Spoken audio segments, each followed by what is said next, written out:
Hello and welcome to this very special episode of my show. Now, there's a reason why this particular episode is very interesting. St. Joseph's Home in Montana in Cape Town is a place and an organization that sees to the welfare of various children with various chronic diseases and much, much more. Today, Minister Theuns Botha, the Western Cape Health Minister, joins me here to highlight the lives of sick children and what we as a community can do for their benefit. Let's go inside and see exactly what the home is about and find out more about their conditions as children and the services that they require to make their lives better.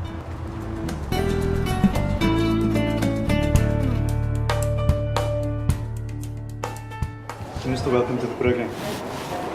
Firstly, as you mentioned earlier on, as we started, I think I said that in particularly I wanted Minister Theuns here, nothing to do perhaps with the health aspect of it, although I know that's your portfolio, but primarily because I feel that you're one of the ministers that gets on the ground, gets your hands dirty and does the job. And that's something that South Africa needs at this moment. You as the Health Minister for the Western Cape, looking at facilities like this today, what's your thoughts now that we've taken all through? Faizal, thank you very much for the opportunity. Let me just start off with your introductory words. Politicians are servants, and they should always remember that. So if you think you've arrived, if you're a politician, you have arrived to serve. So that people tend to forget that component. And it's very often what you experience in doing this is not so much only passion, but the compassionate side of it. And this relates so much to what we saw here today.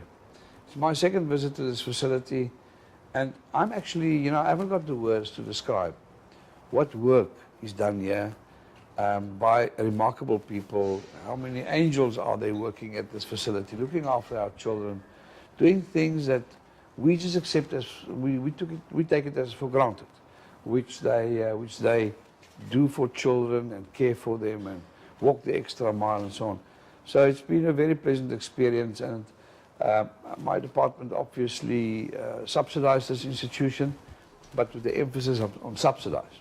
So they have got to find more money elsewhere to do it, and they are able to do it. So for us, it's absolutely a win-win situation. We cannot in our department do what is done here. I mentioned, or rather you mentioned earlier on, that one gets government and then you get an intermediate service there and then private in between, and you subsidize that process, like you mentioned earlier on. I take it that organizations like this therefore plays a role within your department, a very key role. Can you emphasize a little bit more about that? Yeah, what we do is we regard all services which is not acute and can be done by community services and outside of acute facilities. We group that all under the term intermediate care. So you've got your home-based carers and your palliative care and your non-acute and subacute and all those services. So this is actually a mixture of it all. This is so the best description of this is intermediate care. We are very dependent of the intermediate care services in the province. We fund currently 26 NGOs and NPOs, of which St. Joseph is one. We choose them very carefully. We look at their balance sheets and their annual reports and financial statements and things like that. So they are really handpicked and chosen. Then we subsidize them, and they become what I refer to as a stretching of the health rand. They then do things with our subsidy that we would not have been able to do internally in the department. And so in that sense, it has become a service with which we cannot go without. So it's become a very, very important component in our services. One of the things that one finds that really it's very hard when you tour a facility like this is the state of the children. They are happy and they're content, but they've got certain challenges in life. When you see that from a personal point of view, how do you feel? I mean, do you feel that more can be done by the public? Can the public come in and say, can we volunteer? Everyone needs to know the story. What's your thoughts about that? You know, every one of us, and we had a discussion here now a bit earlier, every one of us that are fortunate to be not in this category and not in this situation should really be involved in some kind of a way in doing this. We're also busy building our own careers, building our own lives, caring for our own interests. I think you find balance in life, and there's a different compensation in life when you get involved in things like this. It just balances life, and you need to do that because it makes you humble to see what other people are prepared to do. They do it with absolute compassion, not only passion, and you can see the compassion here today. The children are not only cared for, they are happily cared for.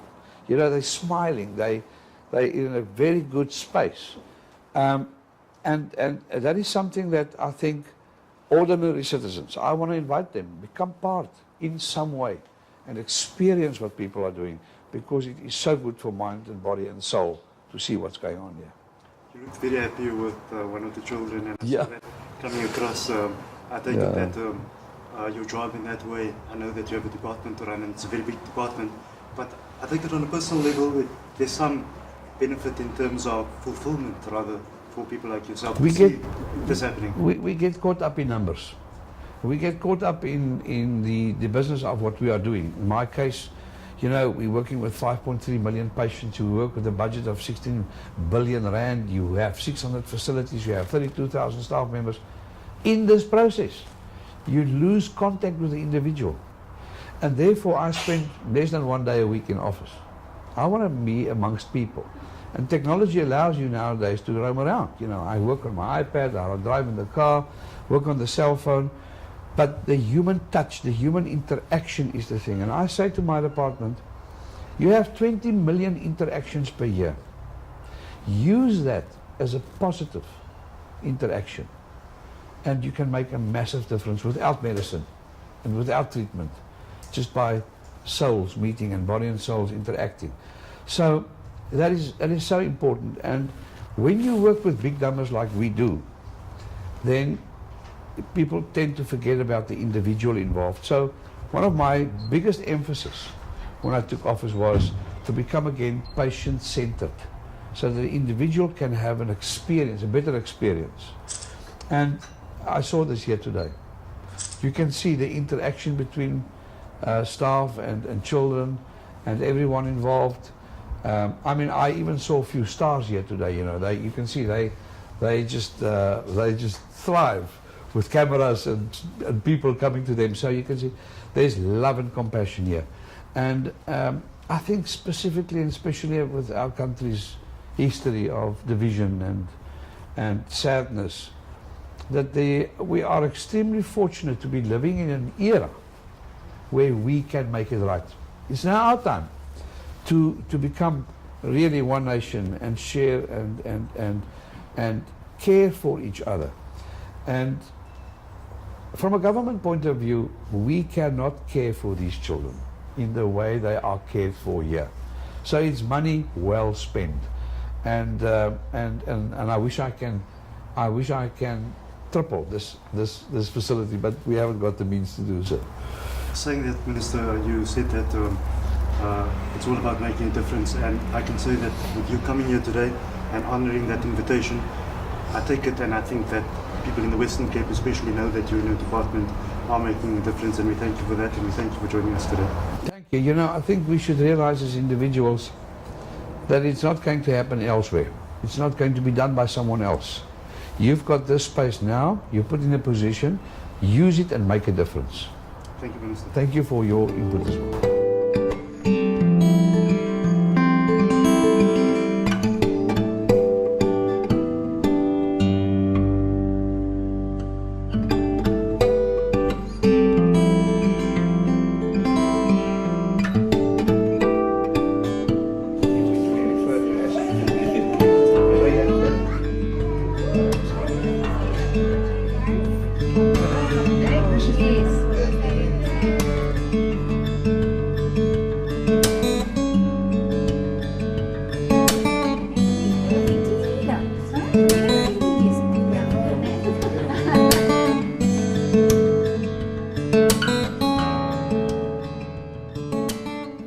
seems like Tia has taken us through lots of the facilities and the history and that sort of thing.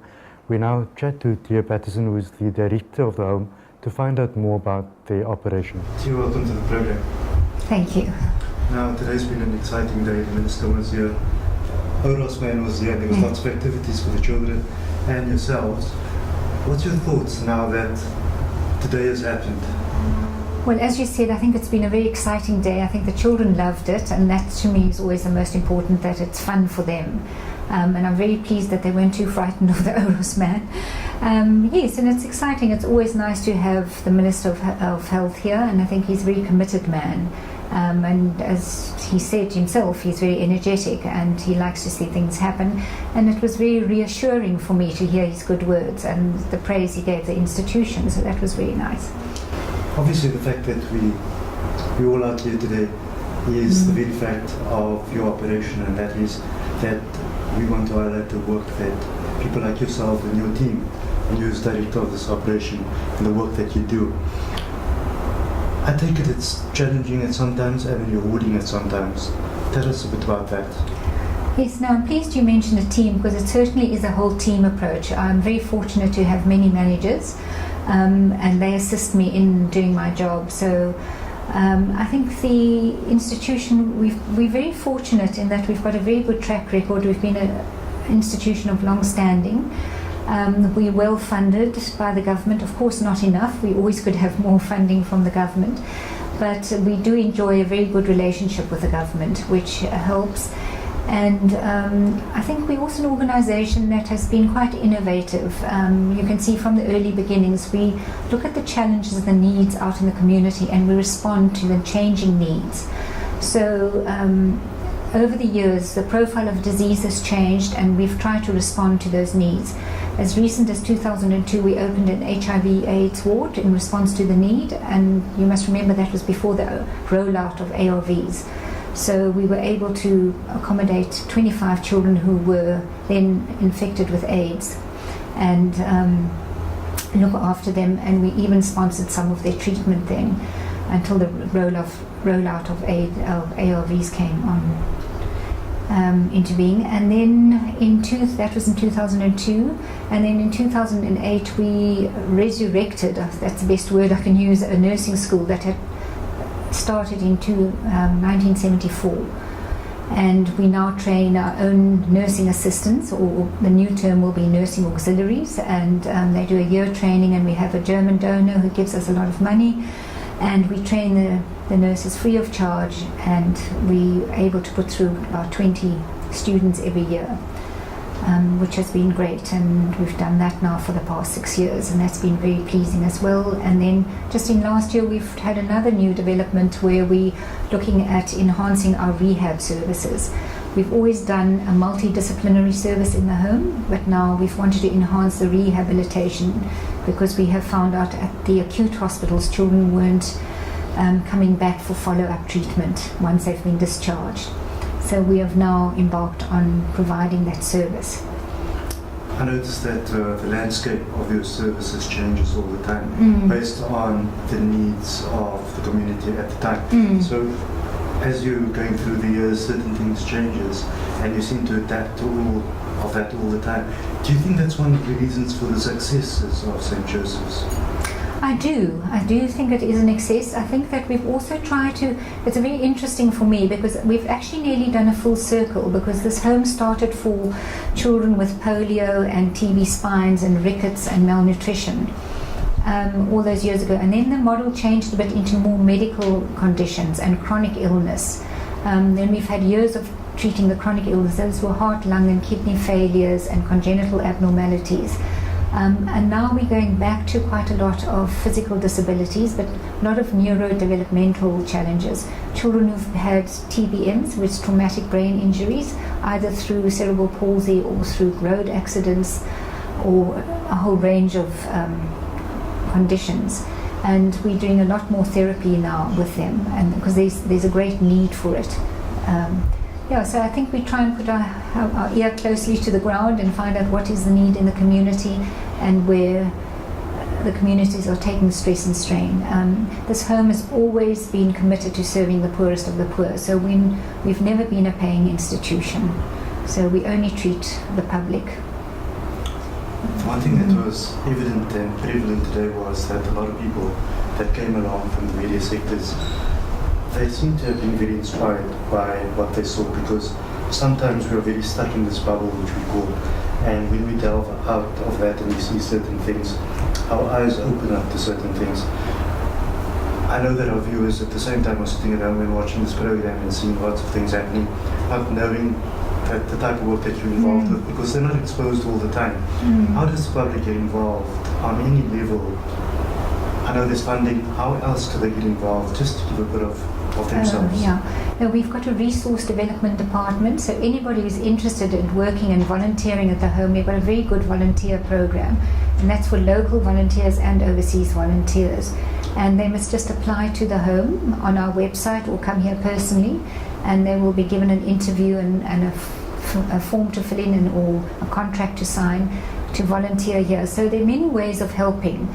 I mean, from reading stories to children, to taking children on outings, or assisting in the wards with feeding. Quite often the children are quite difficult to feed. You saw there were quite a lot of children with tracheostomies, and so that can take long. So there are many ways of assisting other than just giving financially. Obviously that's also a need that we have, but you can come and render your service, and especially over weekends when we are more on skeleton staff, that would be excellent if people would come. As a last question, and a more personal question, for you as Theo, going home, sleeping at night, knowing that your work continues and your team is busy doing what they do to make the lives better of other people, how do you feel about that? I think I feel very blessed most of the time, because I think that I work in an institution that's well run and well governed. I've got an excellent board, so I'm very, very fortunate, because I think that helps enormously to have a very competent and excellent board of management. And then I've got a very good team of managers. So that in the beginning, in my early years, I used to worry a lot when I got home that things would be all right and that things, wouldn't go wrong at night or over weekends. But we've reached a stage where I feel pretty confident that the home is well run and well managed. And so I sleep well. And I'm very lucky, and I feel very blessed, because I'm not somebody who's driven by profit. I can't sell things. So I feel very fortunate that I'm in a job where I don't have to make a profit. I suppose it's people like yourself and your team that really make a difference to society, and therefore we as a channel and a TV show decided to cover the story so we can inspire others to do what you do. Thank you very much, and thank you very much for coming here and sharing the home with the public out there. It's very good of you to do that. When we come back from the break, we chat to Faizal Ahmed, who is the therapeutic manager at St. Joseph's Home, and hear what her department is all about.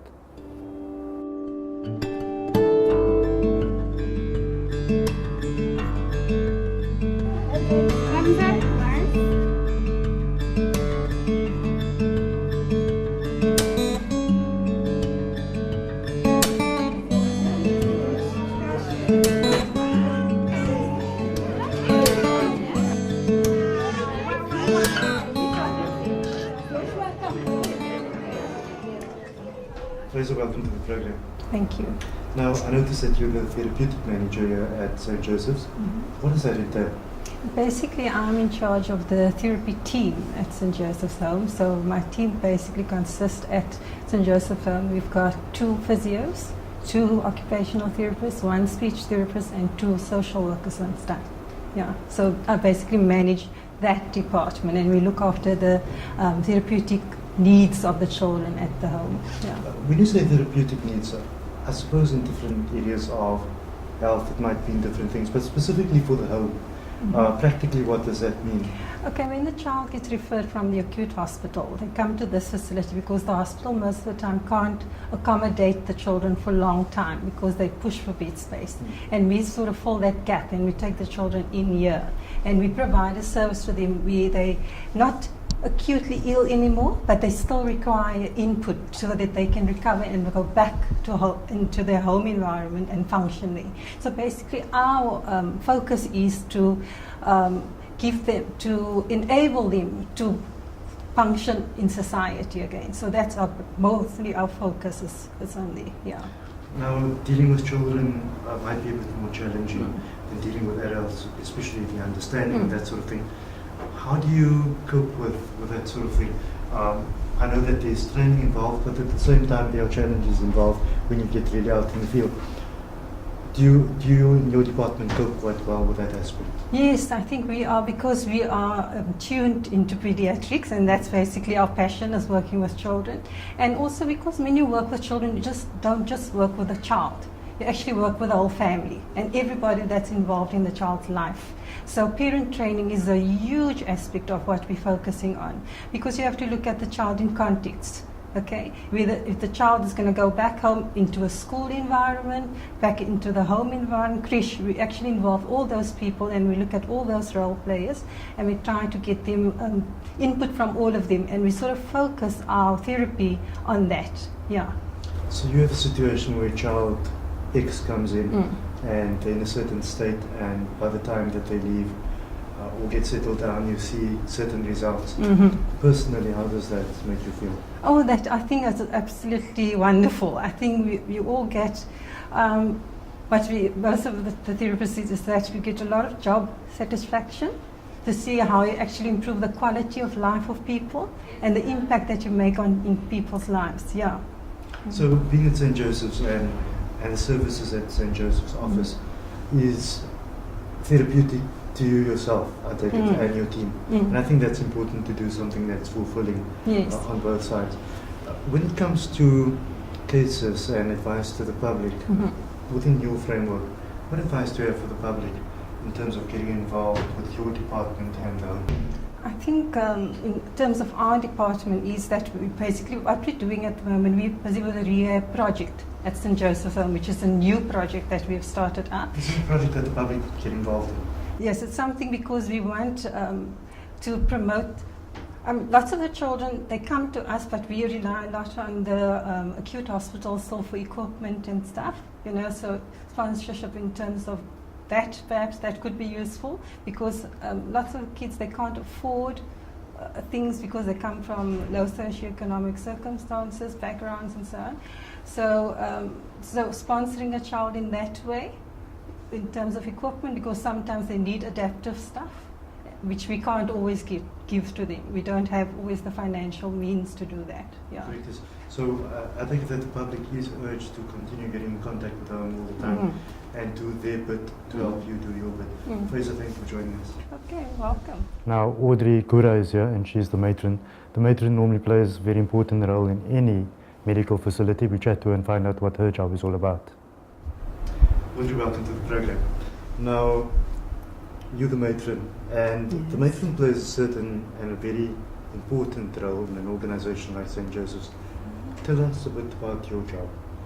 Okay, it's just that I oversee the nursing, and with the nursing goes the patients. So I must oversee the quality of care that we render. I must see that the patients that we care for, that we are able to care for those patients, that the staff is enough, and that the qualifications of the staff is correct to look after the patients or to care for the patients that we receive from the hospitals. So that is mainly my job, to make sure that there's always enough staff on duty also, and I think that is the big part of my job, just to ensure quality of care. It seems like a big job because St. Joseph's seems like a big operation. There's many Yes, kids we are. There are many wards and there's many facilities and services. How do you cope with all of that? I think with time you learn to get to work with that, and it's also just if you work in a team, we are 5 other managers and we are very supportive of one another, and we assist one another also. So I think that's what makes the job very easy. Also there's communication between you and the staff, and people know what they should do and people know what you expect, and that makes it much easier. What makes working at St. Joseph's for you special? Well, just to make a difference in the children's life, to see an oncology child come from the hospital very sick after receiving chemotherapy, and just to see that child blossom. I think that is of the things that is very rewarding and very special for me to work here. And also too, when the children come here, they all have chronic conditions like you've heard this morning already. For the child to be able, we strengthen them. and give them the hope that although I have this condition, I can still go out of St. Joseph's and live a fulfilled life. So that is all of the things that really is rewarding and what I enjoy seeing. I'm going to ask you a question that we haven't asked anybody else. When I was walking around earlier, and I thought to myself that I can only be in this place for a short period of time, and I tried sort of not getting stuck to anyone, although there's 1 or 2 children that I have been monitoring for a while. Yeah. But one finds this attachment sometimes. Yes, you do. As staff, how do you cope with that? And how does your staff cope with that? Because at the end of the day, you make an attachment to someone, and sometimes they move on, or they get worse, sometimes they get better, but they move on eventually because they're not in your permanent circle. How do you cope with that? Well, it is difficult not to form attachments because I think we all of us, and not only the staff who work directly with the patients, form very special bonds with patients, especially if it's an oncology child or other children who stay here for very, very long. We have a platform where staff can phone in for debriefing or just talk about it, and we normally have our meetings with the staff, with the nurses, with the registers, where we talk about children. If it's a child who passed away at home, we would have a memorial service, especially if the child was here for long, and for the children and for the staff, just for us to cope with that. And also if the child has been here for long and is at home, we talk about the child. And some of our staff members and social workers also, they sometimes follow the children up and to keep us informed. And I mean, it's happy to know that there are children who's doing very well after they've been at St. Joseph's Home. I suppose that in anything in life we weigh the pros and the cons, the good and Yes, the bad. yeah. And I suppose the fact that there are children that are smiling because of your team and your efforts, that outweighs the negative aspects that comes with that. Yes, yeah, it does. I think it does. If there's a wish list that you have from the public in terms of how the public can help to make your department better, what would that be? If you say a wish list, is that, well, I'll answer it this way, is for me it's just for the community to be involved more once the children are discharged, for parents to get information, because when the children leave St. Joseph's Home, we need to feel that that child is going home and that mother's going to know, or that mother will be able to take that child to the hospital, and that mother will have the finances also to provide in the child's nutritional needs so the child don't come back here. So that is where we'd like the public, and because we know our social development cannot foresee in all the needs of the children. So that's why we like the public or the community to get involved within their communities and support one another. And I think that will also reduce the readmissions to St. Joseph's Home, because we had quite a few of those. Would you thank you for this valuable information? Thank you for joining us. What an exciting, fulfilling, and I really don't have any words. Something has come through for me, and that's to highlight the lives of sick children here at St. Joseph's Home in Montana, Cape Town. Health Minister Theuns Botha was here, and various other guests on the show, explaining what the lives entail of children with chronic disease and children that are being attended to in various ways, medically, emotionally, and socially. Thank you for joining us. Until next time, goodbye.